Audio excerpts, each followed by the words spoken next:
മനുഷ്യരെ ക്ഷണിക്കുന്നതിനും സഹിക്കുന്നതിനും പരിധികളുണ്ട്. മനസ്സിലായല്ലോ? പരിധികളുണ്ട്. അവിടെ മനുഷ്യൻ ചാകാൻ തുടങ്ങുക. ആന കയറി കാണിക്കാൻ തുടങ്ങിയേക്കുന്നു. പോലീസാണെന്ന് പറഞ്ഞ് കത്തിക്കും.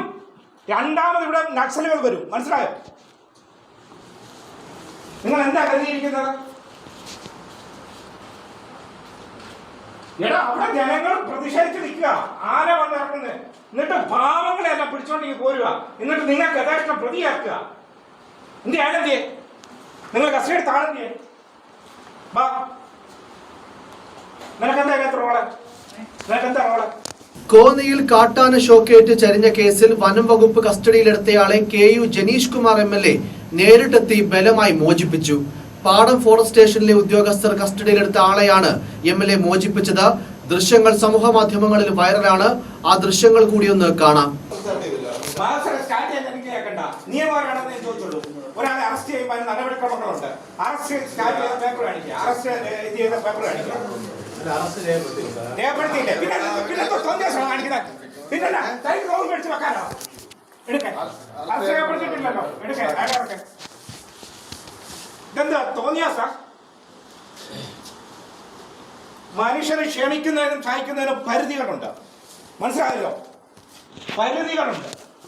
അവിടെ മനുഷ്യൻ ചാകാൻ തുടങ്ങുക. ആന കയറി കാണിക്കാൻ തുടങ്ങിയേക്കുന്നു. പോലീസാണെന്ന് പറഞ്ഞ് കത്തിക്കും. രണ്ടാമത് ഇവിടെ നക്സലുകൾ വരും. മനസ്സിലായോ? നിങ്ങൾ എന്താ കരുതിയിരിക്കുന്നത്? എടാ, അവിടെ ജനങ്ങൾ പ്രതിഷേധിച്ച് നിൽക്കുക. ആന വന്നിറങ്ങുന്നത്. എന്നിട്ട് പാവങ്ങളെ എല്ലാം പിടിച്ചോണ്ടെങ്കിൽ പോരുക. എന്നിട്ട് നിങ്ങൾക്ക് യഥാർത്ഥം പ്രതിയാക്കുക. എന്ത് ആണെന്തിയെ? നിങ്ങൾ കസ്റ്റഡി താഴെന്തിയെ? വാ, നിനക്കെന്താ റോള്? നിനക്കെന്താ റോള്? എന്തിനാ നിന്നെ വിളിച്ചോണ്ട് വന്നേ? ആനക്ക് ആന ചത്തു. നീ എന്ത് ചെയ്തു? അല്ല, എനിക്ക് അങ്ങനെ തീർക്കൊന്നും വേണ്ട. എനിക്ക് ഒരുത്തന്റെ ഔദാര്യം വേണ്ട. ഇന്നലെ ഇവനെ ഞാൻ വിളിച്ചു പറഞ്ഞു, ഞാൻ ഉയർന്ന ഫോറസ്റ്റ് ഓഫീസറുമായി സംസാരിച്ച് ഈ കാര്യത്തിൽ വ്യക്തത എടുത്തോളാം. തോന്നിയ നിന്നെ പണിയിപ്പിക്കുന്ന ആരാന്ന് എനിക്കറിയാം. മനസ്സിലായല്ലോ? അതിന് വ്യക്തത വരുത്താം. എടാ, ഇവർക്ക് ആന ചത്തു. ആന ചത്തെങ്കിൽ അതിനെന്തെങ്കിലും ഇതുണ്ടെങ്കിൽ അവരുടെ ഇലക്ട്രിസിറ്റി റിപ്പോർട്ട് വാങ്ങണ്ടേ? ഇലക്ട്രിസിറ്റിക്കാർ പോയി പരിശോധിച്ചു. ഞാൻ അവരോട് സംസാരിച്ചു. ഒരു സാധ്യതയില്ല സാറേ എന്ന് പറഞ്ഞ് അവിടെ കറണ്ട് കൊടുക്കാൻ ഒരു സാധ്യതയില്ലെന്ന്. പിന്നെ എങ്ങാണ്ടൊന്നും ഈ പാവം പിടിച്ചോ? അവൻ ഈ നാട്ടുകാരനല്ലല്ലോ. അവൻ ഇവരെ ഓരോ അറിയിക്കണമെന്ന്. നിനക്കൊക്കെ എന്താ പണി? നിനക്കൊക്കെ എന്താ പണി? എന്താ പണി? പോണമെന്നേ. കണ്ണു പഠിച്ച് ഇവിടെ ഇരിക്കല്ലേ. ഫീൽഡിൽ പോണം. ഫീൽഡിൽ പോയി നോക്കണം. മനസ്സിലായോ? എന്നിട്ട് കള്ളക്കേസ് എടുത്ത് പാവത്തിനെ ജയിലിലടക്കാൻ. സാറേ, ഇവന്റെ ഇപ്പൊ ഒരു കാര്യം മനസ്സിലായി. ഞാൻ പോലീസിനെ വിളിച്ചത് നിയമപരമായി. എനിക്ക് വേറെ ഒന്നും വേണ്ട. നിയമപരമായി ചെയ്യാൻ വേണ്ടിയാണ്.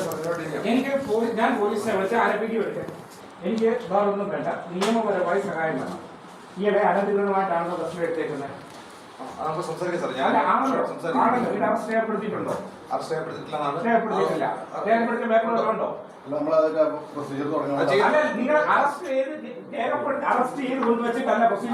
ആദ്യം അയാളോട് ചോദിച്ചിട്ട് അയാൾ അതിന് വില്ലിംഗ് ആയി. അയാൾ പറഞ്ഞ കാര്യങ്ങൾ അറസ്റ്റ് ചെയ്യാൻ പാകത്തിലുള്ളതാണെന്ന് പറഞ്ഞു. നമ്മൾ അതിന്റെ പ്രൊസീജിയർ സ്റ്റാർട്ട് ചെയ്ത് തുടങ്ങി. നിലവിൽ അയാൾ അറസ്റ്റിലാണോ? നിലവിൽ സ്റ്റാർട്ട് ചെയ്ത് നിങ്ങൾ നിലവിൽ അറസ്റ്റ് അല്ല. നിങ്ങൾ അയാളെ കസ്റ്റഡി എടുത്തപ്പോൾ നോട്ടീസ് കൊടുത്തു. അത് അയാളടുത്ത് ഒന്ന് ചോദിച്ച് അയാൾ അതിനകത്ത് ഉണ്ടെന്ന് ഇൻവോൾവ് ആവണമെന്ന് തോന്നിയത് കൊണ്ട്. നിങ്ങൾക്ക് ഇതിനകത്ത് നിങ്ങൾ ഇൻവോൾവ് ആണോ? എടാ, അയാൾ എന്ത് ഇൻവോൾവ്? എടാ, അയാൾ എന്താ കുറ്റം ചെയ്തത്?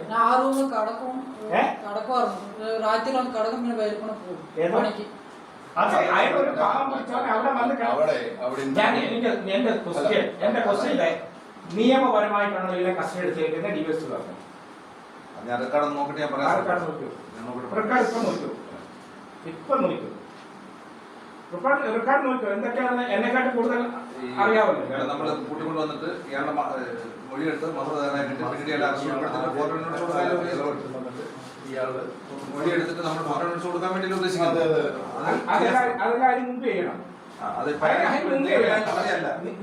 കഴിഞ്ഞ ശനിയാഴ്ച കോന്നി നിയമസഭാ മണ്ഡലത്തിന്റെ പരിധിയിൽ വരുന്ന കുളത്തുമണ്ണ് എന്ന സ്ഥലത്ത് സ്വകാര്യ തോട്ടത്തിൽ വെച്ച് 10 വയസ്സ് പ്രായം തോന്നിക്കുന്ന കാട്ടാന ഷോക്കേറ്റ് ചരിഞ്ഞ നിലയിൽ കണ്ടെത്തിയിരുന്നു.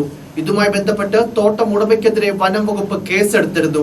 ഈ കേസിൽ പ്രതിയെന്ന് സംശയിക്കുന്ന ആളിന്റെ സുഹൃത്തിനെ വനം വകുപ്പ് ഉദ്യോഗസ്ഥർ കസ്റ്റഡിയിലെടുത്തിരുന്നു. തമിഴ്നാട് സ്വദേശിയായ വാസു എന്ന ആളെയാണ് ചോദ്യം ചെയ്യലിന്റെ ഭാഗമായി കസ്റ്റഡിയിലെടുത്തത്. വനം വകുപ്പിന്റെ പാടം സ്റ്റേഷനിലാണ് ഇയാൾ ചോദ്യം ചെയ്യാനായി എത്തിച്ചത്. ഇതറിഞ്ഞാണ് MLA-യും CPM പ്രവർത്തകരും എത്തിയത്. വനം വകുപ്പ് ഉദ്യോഗസ്ഥർ നടപടിക്രമം പാലിച്ചില്ല എന്നാരോപിച്ചാണ് MLA-യും സംഘവും എത്തിയത്. MLA ഉദ്യോഗസ്ഥർക്ക് നേരെ തട്ടിക്കയറുന്നതിന്റെയും ഭീഷണിപ്പെടുത്തുന്നതിന്റെയും ദൃശ്യങ്ങളായിരുന്നു പുറത്തു വന്നത്. കൈത കൃഷി പാട്ടത്തിനെടുത്തവർ സോളാർ വേലിയിൽ കൂടി വലിയ തോതിൽ വൈദ്യുതി കടത്തിവിട്ടതാണ് ആന ഷോക്കടിച്ച് ചെരിയാൻ കാരണമെന്ന് വനം വകുപ്പ് സംശയിക്കുന്നുണ്ട്. ഇതിന്റെ അടിസ്ഥാനത്തിലാണ് സ്ഥലം പാട്ടത്തിനടുത്ത് കൃഷി ചെയ്യുന്നയാളുടെ സഹായിയെ ചോദ്യം ചെയ്യാനായി വിളിച്ചത്. വിവരമറിഞ്ഞെത്തിയ MLA വനം വകുപ്പിന്റെ കസ്റ്റഡിയിൽ നിന്ന് ഇയാളെ മോചിപ്പിക്കുകയായിരുന്നു. എന്തായാലും ഫോറസ്റ്റ് ഓഫീസിലെ ഉദ്യോഗസ്ഥരെ MLA ഭീഷണിപ്പെടുത്തുന്ന ദൃശ്യങ്ങൾ സമൂഹ മാധ്യമങ്ങളിൽ വൈറലാണ്. കള്ളക്കേസെടുത്ത് പാവങ്ങളെ കസ്റ്റഡിയിലെടുക്കുന്നു, തോന്നിവാസം കാണിക്കരുത്, എടാ നീയൊക്കെ മനുഷ്യനാണോ, നിയമപരമായിട്ടാണോ ഇയാളെ കസ്റ്റഡിയിലെടുത്തത്, എവിടെ അറസ്റ്റ് ചെയ്ത റിപ്പോർട്ടെന്നും ജനീഷ് കുമാർ ചോദിക്കുന്നുണ്ട്. രണ്ടാമതും നക്സലുകൾ വരുമെന്നും ഫോറസ്റ്റ് ഓഫീസ് കത്തിക്കുമെന്നും MLA മുന്നറിയിപ്പ് നൽകി. ഫോറസ്റ്റ് ഉദ്യോഗസ്ഥർ കള്ളക്കേസെടുക്കുവാൻ ശ്രമിക്കുന്നുവെന്നും നടപടിക്രമങ്ങൾ പാലിച്ചല്ല കസ്റ്റഡിയെന്നും MLA ആരോപിക്കുന്നതും ദൃശ്യങ്ങളിൽ വ്യക്തമാണ്. കത്തിക്കുമെന്നും രണ്ടാമതും ഇവിടെ നക്സലുകൾ വരുമെന്നും പറഞ്ഞ് MLA ഉദ്യോഗസ്ഥരോട് തട്ടിക്കേറി. മനുഷ്യനെ ക്ഷമിക്കുന്നതിന് പരിധിയുണ്ടെന്നും ജനീഷ് കുമാർ പറഞ്ഞു. വനംവകുപ്പിന്റെ പാടം ഓഫീസിലായിരുന്നു സംഭവം. അതേസമയം വനംവകുപ്പ് കസ്റ്റഡിയിലെടുത്തയാളെ ബലം പ്രയോഗിച്ച് മോചിപ്പിച്ചെന്ന ആരോപണത്തിൽ പ്രതികരണവുമായി KU ജനീഷ് കുമാർ MLA രംഗത്തെത്തി. കാട്ടാന ശല്യം കൊണ്ട് ജനം പൊറുതിമുട്ടുമ്പോൾ വനം വകുപ്പ് പ്രദേശത്തെ ജനങ്ങളെ അനധികൃതമായി കസ്റ്റഡിയിലെടുക്കുകയാണെന്നാണ് MLA വിശദീകരിച്ചത്. താൻ അവിടെ എത്തിയത് നാട്ടുകാരുടെ പ്രതിഷേധത്തിൽ പങ്കെടുക്കാനാണ്. നാട്ടുകാരെ അനധികൃതമായി കസ്റ്റഡിയിലെടുക്കുകയും പിന്നീട് വിട്ടയക്കുകയും ചെയ്യുകയാണ് വനം വകുപ്പ് ചെയ്തത്. നിരപരാധികളായ അവരെ എങ്ങനെയെങ്കിലും പ്രതികളാക്കി കുറ്റം അടിച്ചേൽപ്പിക്കാനുള്ള ശ്രമമാണ് നടക്കുന്നതെന്നും KU ജനീഷ് കുമാർ പറഞ്ഞു. ആന ചരിഞ്ഞതുമായി ബന്ധപ്പെട്ട് വനംവകുപ്പ് ഗുണ്ടാ രീതിയിലുള്ള അന്തരീക്ഷം സൃഷ്ടിച്ചതുകൊണ്ടാണ് താൻ ഈ കേസിൽ ഇടപെട്ടത് എന്നും നിയമവിരുദ്ധമായി ഒന്നും ചെയ്തിട്ടില്ല എന്നും KU ജനീഷ് കുമാർ MLA വ്യക്തമാക്കി. നക്സലുകൾ വീണ്ടും വരുമെന്നും ഫോറസ്റ്റ് ഓഫീസ് കത്തിക്കുമെന്നും പറഞ്ഞത് അപ്പോഴത്തെ രോഷത്തിൽ സംഭവിച്ചതാണെന്നും MLA വിശദീകരിച്ചു. എന്തായാലും പ്രദേശത്ത് കാട്ടാന ആക്രമണത്തിൽ ജനജീവിതം ദുസ്സഹമാണെന്നത് സത്യമാണ്. അത്തരത്തിൽ വലിയ ജനരോഷവും നിലനിൽക്കുന്ന ഒരു പ്രദേശം കൂടിയാണിത്.